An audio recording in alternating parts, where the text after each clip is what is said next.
જેનઝીમાં જે પહેલાંની જનરેશન હતી એ લોકોને હું ફિટનેસ માટે મોટિવેટ કરી શકતી હતી, એ લોકોને હું કનેક્ટ થતી હતી બહુ ઇઝીલી. પણ અત્યારે કેવું થાય છે કે જેનઝી પાસે એટલો બધો સોશિયલ મીડિયા, યુટ્યુબ અને સફારીમાંથી એ લોકો એટલું બધું ગૂગલ પરથી રિસર્ચ કરીને આવ્યા હોય છે કે જે સાચું જ હોય છે એવું જરૂર નથી હોતું. પણ ધારો કે હું ડિફર થતી હોઉં તો એમને સાચી વસ્તુ ગળે ઉતારવી એ નેક્સ્ટ ટુ ઇમ્પોસિબલ છે.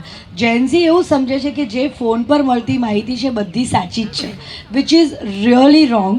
અને એ વસ્તુ જેન્સીને ક્યારેક ગળે ઉતારવી બહુ જરૂરી છે.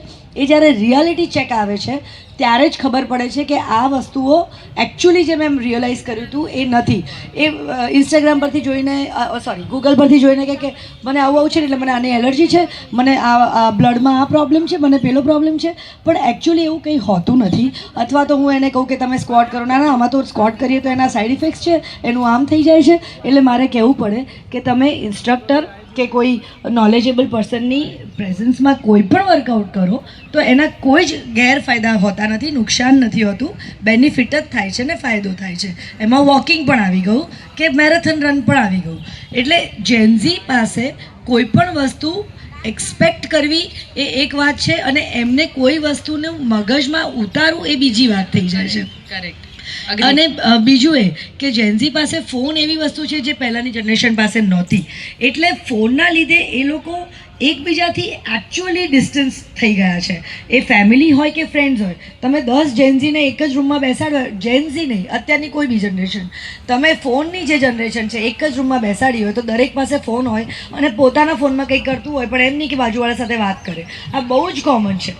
હવે એમાં બધા જ આવી ગયા છે. મારા એજના લોકો બી હવે બેસે તો મમ્મીઓ પણ આવું જ કરતી થઈ ગઈ છે. ફોન, ધારો કે કિટી હોય કે ડિનર પર ગયા હોય તો બધા પોતપોતાનો ફોન લઈને બેઠા હોય. કોણ શું કરે છે બાજુવાળું, તમે શું કર્યું, શું ચાલે છે, ડેવલપમેન્ટ, પ્રોગ્રેસ, કે બીજી જે સેન્સિટિવ ટોક થતી હતી કે જે તમે કહીએ છીએ આપણે ઇમોશનલ સપોર્ટ મળતો હતો એ હવે બંધ થઈ ગયો છે ફોનના લીધે. બધું એ લોકો ફોનમાંથી એક્સપેક્ટ કરે છે. એટલે જે અત્યારે ઇમોશનને લઈને, જે ડિપ્રેશનને લઈને જે સાયકોલોજીકલ ઇશ્યુઝ રેઝ થવા માંડ્યા છે, આટલા બધા ઇશ્યુઝ ક્યારેય આના પહેલાંની જનરેશનમાં નહોતા. અને એનો ફિઝિકલ ફિટનેસ સાથે ડિરેક્ટ કોન્ટેક્ટ છે. જે મેં તમારી સાથે વાત કરી, always mental fitness is connected two physical fitness. જો તમે રેગ્યુલરલી રોજે સવારે, બપોરે કે સાંજે દિવસના કોઈ બી ટાઈમે તમારા માટે 1 કલાક કાઢીને કોઈ પણ પ્રકારની ફિટનેસ એક્ટિવિટી કરતા હો તો તમારું મગજ જે રીતનું સ્ટ્રેન્થ હોય એટલું નોર્મલ જે લોકો ફિટનેસ અવોઇડ કરતા હોય કે બેઠાડું જિંદગી જીવતા હોય કે લેડ બેક જિંદગી જીવતા હોય કે હોતા હૈ, ચલતા હૈ, થયું તો થયું, ના થયું તો ના થયું, એ લોકોના સાયકોલોજીકલ સ્ટ્રેન્થ અને નોર્મલ ફિટનેસ પર્સનની psychological strength is always differs. Correct. So fitness is really important in any era of life. And Ruju is an example. Like એમણે એમની એજ કીધી એના પહેલાં આપણે ધારી જ ના શકીએ કે એમની શું ઉંમર છે. એટલે એ તો 100% સાચી વાત છે. અને આજે બી મંડે ટુ સન્ડે હું કામ કરું છું. ફન્સીસ હોય છે, વોર્મઅપ સેશન હોય છે. અમદાવાદની મિરરની ફન સ્ટ્રીટ્સમાં અમે કરીએ છીએ 3-3 કલાક. સ્ટેજ ઉપર હું હજુ બી કૂદતી હોઉં છું. ઝુમ્બા, એરોબિક્સ ને બધું કરાવીએ છીએ. અને એટલે એ મિથ તો હું હમણાં ક્લિયર કરું છું કે 50 વર્ષે કે 60 વર્ષે આ વર્કઆઉટ ના થાય, પેલું વર્કઆઉટ ના થાય, એ બિલકુલ ખોટી વાત છે. નીઝના પ્રોબ્લેમ જ એટલે થાય છે કે તમે વર્કઆઉટ નથી કરતા. બાકી વર્કઆઉટ કરો તો મારા જેવા જ રહેવાય, એવું મારી ગેરંટી છે. વાહ, શું વાત છે. અને ડૉક્ટરો પાસે જાઓ તો તમને એ લોકો એવું એડવાઇસ નહીં કરે. એવું જ કહેશે કે તમારી ઉંમર પ્રમાણે વળતો, કારણ કે નહીં તો એમના ની રિપ્લેસમેન્ટના ઓપરેશન બંધ થઈ જશે ને એમની ઇન્કમ બંધ થઈ જશે. મારા જેવા ક્લાયન્ટ વધી જાય તો હું આખા વર્ષમાં એકવાર બી ડૉક્ટર પાસે નથી જતી. એટલે એ ફરક જો લાવવો હોય તો ફિટનેસની શરૂઆત કોઈ પણ ઉંમરે કોઈ પણ વ્યક્તિએ આજથી જ ચાલુ કરી દેવી જોઈએ. Walking is also a fitness. So તમે કંઈ પણ કરો પણ તમે તમારા માટે 1 કલાક રોજે આપો. એ જેનઝી હોય કે કોઈ બી જનરેશન હોય, રોજે સવારે 5 મિનિટ માટે મિરર ટોક કરો that you are the best, you are the strongest and you can do anything what you want. Manifestation. Yes, manifestation. આવું 20 વર્ષથી કહું છું મારા ક્લાયન્ટ્સને. વાહ વાહ, બહુ સરસ. સો રુજુનો તો ફર્સ્ટ હેન્ડ એક્સપિરિયન્સ છે જેનઝીને જન્મ આપીને એને મોટા કરવાનો. સો એમાં તો કોઈ પણ ગમે એટલા રિસર્ચ આર્ટિકલો એ ખોટા પડી જાય, એમાં આપણે કશું આર્ગ્યુમેન્ટ ના કરી શકીએ. બટ એક બહુ વસ્તુ સરસ કીધી વાત તમે કે એ લોકો મોબાઈલમાં જે પણ આવે છે સાચું માની લે છે. એવું જ મારી મમ્મીની જનરેશનમાં પણ છે. અહીંયા મારી મમ્મીની ઉંમરના બેસેલા ઘણા બધા આંટી છે, એ લોકો માની લે છે. એટલે મને અહીંયા ગાંઠ છે હાથમાં અને એ ચરબીની ગાંઠ હોય છે, તો એનો તું છે ને આ મેથી દાણા રોજ સવારે આટલા કરીને પછી આ કરીને આ શીખ્યા છે, અને એ જનરેશનમાં પણ છે. મને એનું કારણ એવું લાગે છે કે એ કોઈ પણ જનરેશન હોય, મૂળ ઓરિજિનલ સોર્સ ઓફ નોલેજ જ્યાંથી આવે છે એ પુસ્તકો છે. સૌ પ્રથમ પહેલા પુસ્તકો હતા, હવે તો બધું ડિજિટલ થઈ ગયું છે, પીડીએફ્સ અવેલેબલ હોય. જેન્ઝીની વાત કરીએ તો એક વસ્તુ તમે ગૂગલ બોલ્યા તો હવે લોકો ગૂગલ નથી કરતા, હવે જેમિની કરે છે, ચેટ જીપીટી કરે છે. ચેટ જીપીટી કરે છે. હવે લોકો ગૂગલ પાસે બહુ ઓછા જાય છે, રેરલી જાય છે. પણ I feel mobile is so handy. એ તમારો Yes. જવાબ છે. બુક્સ બી તમારે શેલ્ફ પરથી લાવવી પડે કે ના હોય તો ખરીદવી પડે, લેવા જવું પડે, પણ મોબાઈલ એટલું બધું હેન્ડી છે એટલે મોબાઈલમાં જેટલું નોલેજ મળે એ બહુ ઇઝી થઈ જાય છે એમના માટે. પણ એટલે એના સાથે વાત મારે એ રજૂ કરવી છે અથવા તો એ કહેવી છે કે જે મૂળ જ્યાંથી આવ્યું છે ત્યાં સુધી પહોંચવાના પ્રયાસો મને લાગે છે જેન્ઝી જેટલી કરે છે ને એટલું કદાચ અમારી જનરેશન કે અમારી પાછલી જનરેશને ઓછા, અમારી બહુ પહેલાની જનરેશને કર્યા હતા. જે પંડિત યુગ હતો, સાહિત્યની વાત કરું તો પંડિત યુગના જેટલા પણ કવિઓ હતા સુસંસ્કૃત હતા, અને બધા જ કવિઓને સંસ્કૃત ભાષા બોલતા આવડતી હતી. એ લોકો સંસ્કૃતમાં શ્લોક રચી શકતા હતા. એ લોકોની તમે એ લોકોના કાવ્યો વાંચો તો તમારે ડિક્શનરી લઈને જ બેસવું પડે. અને અત્યારે મારે ખાલી એક નાનું એક્ઝામ્પલ આપવું છે. ખાલી અહીંયા બેઠેલા છે એમાંથી હર્મ્ય શબ્દનો અર્થ કેટલા લોકોને ખબર છે? હર્મ્ય કોઈ નહીં? એક બીજો શબ્દ આપો, એ લોકો એનો અર્થ કેટલા લોકોને ખબર છે? IYKYN. IYKYN છે ઘણા બધા. If you know you know. So આ અર્થ તમને કેમ ખબર છે? કારણ કે હવે એ શબ્દ રોજ તમારી સામે આવે છે. આપણે જે શબ્દો ભૂલી ગયા છીએ એ એટલા માટે ભૂલી ગયા છે કારણ કે હવે એ શબ્દો રોજ આપણી સામે આવી નથી રહ્યા. એવું નથી કે એ શબ્દોને આપણે અવગણ્યા છે અથવા તો એ શબ્દો પાસે આપણે જવું જ નથી. ગુજરાતી ભાષા સતત, અને કોઈ પણ ભાષા સતત એક પરિવર્તનશીલ જ છે, ઇવોલ્વિંગ જ હોય છે. પાપડ જેવો શબ્દ જો ઓક્સફર્ડ ડિક્શનરીમાં સ્થાન પામતો હોય તો ઘણા બધા શબ્દો છે એવા હવે આપણા ભગત ગોમંડલમાં સ્થાન નથી પામી શકતા, કારણ કે ભગવતસિંહ બાપુ ગુજરી ગયા છે. એમને જે ગ્રંથ આપ્યો છે એટલો વિશાળ ગ્રંથ છે. ગુજરાતના દરેકે દરેક શબ્દ જ્યાં સુધી હયાત હતા, દરેકે દરેક શબ્દ એમને એમના અર્થ સહિત, અને એક ખાલી તમે જો તો અના અર્થ એક પેજ, એટલે એક પેજ ઉપર 4-5 પેજ ભરાય એટલા ખાલી જે શબ્દ છે એના અર્થો છે. ભાષા ઇવોલ્વિંગ છે. ઉચ્ચારો આપણે બહારથી લીધા છે, જેમ કે ફ છે તો ફ એ ગુજરાતીનો ઉચ્ચાર જ નથી. ગુજરાતીનો સાચો ઉચ્ચાર ફ છે. ફ જ્યારે બે હોઠ જોડાય ત્યારે ઓષ્ઠ્ય એ ઉચ્ચાર છે. સો મારે મૂળ વાત એ કરવી છે કે જેન્ઝી જ્યારે આ બધી ટર્મ્સ લાવી રહી છે ત્યારે આપણે સમાજ તરીકે ચલો એમને સ્વીકાર તમે તરત ના જ કરો.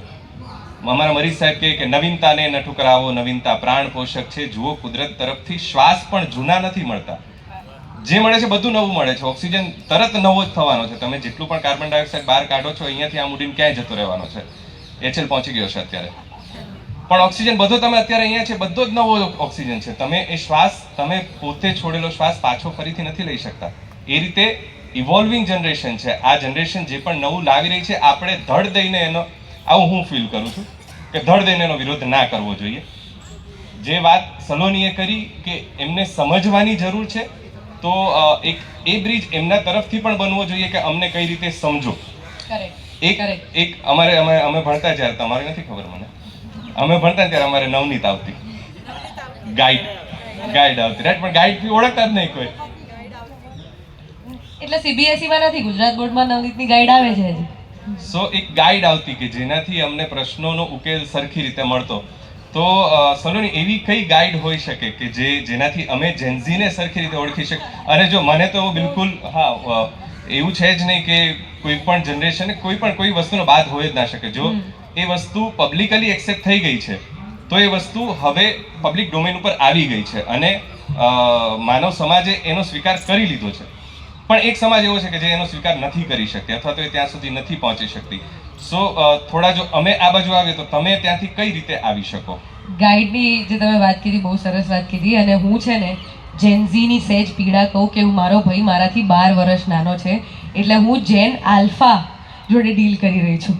જેન ઝી પછી આવે છે જેન આલ્ફા, અને એમના જોડે ડીલ કરવું એટલે ક્યાંક મને રુજુને જેવું એમની ડોટર સાથે ફીલ થતું હશે એવું મને મારા ભાઈ સાથે ઓલરેડી ફીલ થાય છે. જેમ તમે કહ્યું કે હવે તો 4 વર્ષે સી આ જો કહું છું, Exactly. સેન્સિટિવિટી વધારે છે જેન્ઝીમાં પણ, કારણ કે અમારા જેટલી સ્ટ્રગલ નથી કરી એટલે સહેજ થોડી સ્ટ્રગલ કરવી પડે તો એમ થાય કે oh I am tired, I need but it is nice ને મેં સ્ટ્રગલ નથી કરી તો સારું છે. સારી છે. ભગવાનની દયા છે કે નથી કરવી પડી. But, હા આ પણ એક પર્સપેક્ટિવ છે, આ પણ એક પર્સપેક્ટિવ કરે એટલે રિયાલિટી ચેક જ્યારે આવે છે ને ત્યારે ડિપ્રેશનના અને જે સ્કૂલોમાં સુસાઇડના અને બધા જે કેસ થાય છે, આઈ એમ સોરી ટુ સે, પણ એટલે જ થાય છે કે મા બાપો છે ને મેન્ટલી એમને પ્રિપેર નથી કરી શકતા 100%. somehow, કારણ કે તમે એમને એટલા બધા over pamper, parenting is a different parenting is very difficult. અને પ્રોબ્લેમ પેરેન્ટિંગમાં થાય છે. અને એનું કારણ છે 6 પોકેટ રૂલ. એટલે આવું છે ને જાપાનમાં થયું થોડા વર્ષો પહેલા કે ત્યાં આગળ છે ને પોપ્યુલેશન જે પ્રમાણે વધીને એના પછી રૂલ લાગી ગયો કે એક બાળકથી, એક સંતાનથી વધારે સંતાન કરવું નહીં. અને એના પછી થયું એ કે એક બાળક છે અને એની પાસે 6 ખિસ્સા છે જવા માટે. એક જગ્યા ના પાડશે, મમ્મી ના પાડશે તો પપ્પા ના પાડશે તો દાદા ના પાડશે તો દાદી ના પાડશે તો નાની ના પાડશે તો નાના. એટલે હું 6 લોકોનો એક્સેસ ધરાવું છું, હું એકલો પોતે. પહેલા જ્યારે ઘરમાં બહુ બધા છોકરાઓ હતા ત્યારે છોકરાઓ મોટા થઈ જતા હતા, અને હવે એક છોકરાને મોટું કરવા માટે આખું ફેમિલી ઉપરથી નીચે થાય. એટલે પછી આ છોકરાની ભૂલ છે કે મા બાપની? મેં એ જ કીધું, પાપા કી પરી વાળી રીલ જોવે છે કે નહીં તું? પાપા કી ભરી. એક્ઝેક્ટલી. એટલે એવી જ વાત છે કે મેં એ જ કીધું કે પેરેન્ટિંગનો પ્રોબ્લેમ છે, ઇશ્યુ છે હા. કે તમે બાળક મોઢું ખોલે પહેલા વસ્તુ હાજર કરો છો, એટલે એ વસ્તુનું ના તો એને એક્સાઇટમેન્ટ રહે છે ને ના એને એની વેલ્યુ રહે છે. જી. એટલે એકચ્યુઅલી જ્યારે સ્ટ્રગલ આવે છે, ઇવન ફિઝિકલ ફિટનેસ કરાવતા, મને 10 સ્ક્વોટ કરાવતા નાની છોકરીઓને મને આંખે દમ આવે, કારણ કે એમને તેવું છે મારા મમ્મી પપ્પાએ આવું મને નથી કર્યું ને તમે કેમ કરો, આવું એટીટ્યુડ Yes, છે. yes. પણ જ્યારે એકચ્યુઅલ ફેસ કરવાનું આવે ત્યારે એ લોકો નથી કરી શકતા, કારણ કે એમને આવડતું જ નથી ફેસ કરતા. Correct. એમણે કોઈ દિવસ દુઃખ જોયું જ નથી. પણ કદાચ એમની છે ને ડીલ કરવાની રીત પણ બહુ જુદી છે. એ લોકો અફેક્ટ નથી થતા એટલું કે આપણે છે ને કંઈક એક વસ્તુ મમ્મીને કંઈક કહી દીધું હશે ને ફિયાએ, તો મમ્મી 24 કલાક એના વિશે વિચારશે કે યાર મને તો આવું કહી દીધું, મને 24 દિવસ. હવે અને નહીં, ફોન હોય તો ના થાય. તો માસીને તરત બધો ડેટા ટ્રાન્સફર થઈ જાય, પણ થાય ખરી ટૂંકમાં. એટલે આ જનરેશનનું એ બહુ સારું છે કે એ લોકો છે ને બહુ વોકલ છે રુજુ. જ્યારે મેન્ટલ પ્રોબ્લેમ્સની પણ વાત આવે છે ને, આખો કદાચ તમારી જનરેશને મિલેનિયલ્સે વધારે ભોગવી હશે, પણ એ કહેવાની તાકાત કોઈએ નથી આપી.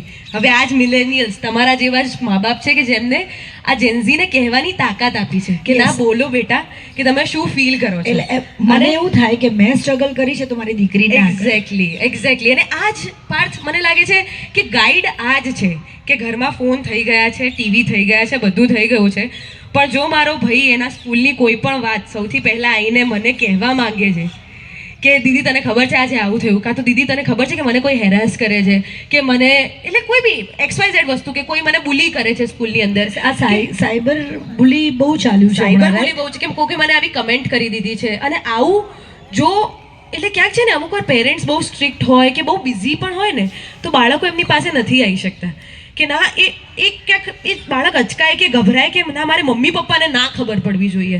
તો મને બસ એટલું છે કે આ વસ્તુ ગાઈડ છે કે જ્યારે એક બાળક એવું ફીલ કરવાનું બંધ કરી દે છે ને કે મારા પપ્પાને ના કહેતા હો. અને સૌથી પહેલાં મારી ફ્રેન્ડ ઓલ્સો આજે અમારી સાથે રેડ એફએમમાં, એની લાઈફમાં ગમે એવી મોટી પ્રોબ્લેમ થઈ ગઈ હોય ને કે એને આમ ગમે એવું હોય ને સૌથી પહેલો ફોન એની મમ્મીને કરશે, એવું વિચાર્યા વગર કે મારી મમ્મી શું વિચારશે, કે મારી મમ્મી મને વઢશે. એટલે એ પેરેન્ટિંગ જે છે ને એની મમ્મીનું ઉદાહરણ હું મારી મમ્મીને પણ આપું છું કે એ દીકરી પણ અત્યારે અમારા જે એજના લોકો છે પેરેન્ટિંગ આવું જ કરે છે. They really try to be your friends, but if you want to be their friends that is both ways, but still I believe કે વોકલ. પણ તમારા બાળક છે, એમને પકડી રાખો આમ એકદમ નજીક. એમને કંઈક તકલીફ હોય તો એમને પૂછતા રહેજો, કારણ કે આટલું બધું વોકલ થયા પછી પણ અમુક વાર બાળક ના બોલી શકે. અને જ્યારે બોલે છે ત્યારે બી અવેલેબલ. યસ, એટલે એની કોઈ પણ વાત સાંભળવી પડે અને એને સપોર્ટ કરવો પડે, ખોટું હોય કે સાચું. લાઈક મારી દીકરી 16 વર્ષની હતી જ્યારે મેં એને બોસ્ટન યુનિવર્સિટીમાં ભણવા મોકલી હતી BUમાં, ત્યારે મેં એને એક જ શબ્દ કીધેલો, બેટા ગમે ત્યારે કંઈ પણ થશે ને મમ્મી ઊભી હશે. કંઈ પણ થાય, રાતના અડધી રાત્રે બી તને કોઈએ કંઈ કર્યું કે તને ગમે ત્યાંથી કંઈ બી પ્રોબ્લેમ આવ્યો તો મમ્મા ઊભી હશે. એટલે એ સપોર્ટ આપવો બહુ જરૂરી છે બાળકોને, કોઈ બી જનરેશનને. કારણ કે નહીં તો એ તે જે કીધું એ જ વાત છે કે બાળકો મિઝરેબલ થઈ જાય છે. They don't know what to do અને they find answers in phone again. Correct. Yes. So બહુ જ સરસ સેશન રહ્યું. હજુ આમ તો વાતો કરવા બેસીએ તો 6 કલાક તો મને લાગે છે નીકળી જ જાય આરામથી. પણ બંનેને કમિટમેન્ટ્સ છે, મને પણ કમિટમેન્ટ્સ છે, એટલે હું પણ એમ થોડું ભાવ ખાઈ લઉં. જેનજી છીએ ને અમે બધા, એ તમારામાંથી ધૈર્ય શીખીએ છીએ, તમારામાંથી લોકો જોડે કેવી રીતે પ્રેમથી વાત કરવી એ શીખીએ છીએ, તમારા જોડે કુટુંબના બધા સંબંધો હાચવતા શીખીએ છીએ. બદલામાં તમે અમારા જોડે ચીલ કરતા શીખી જાઓ બકા, ટેન્શન બહુ લેવાની જરૂર નહીં. Thank you so much. Thank you guys, thank you so much.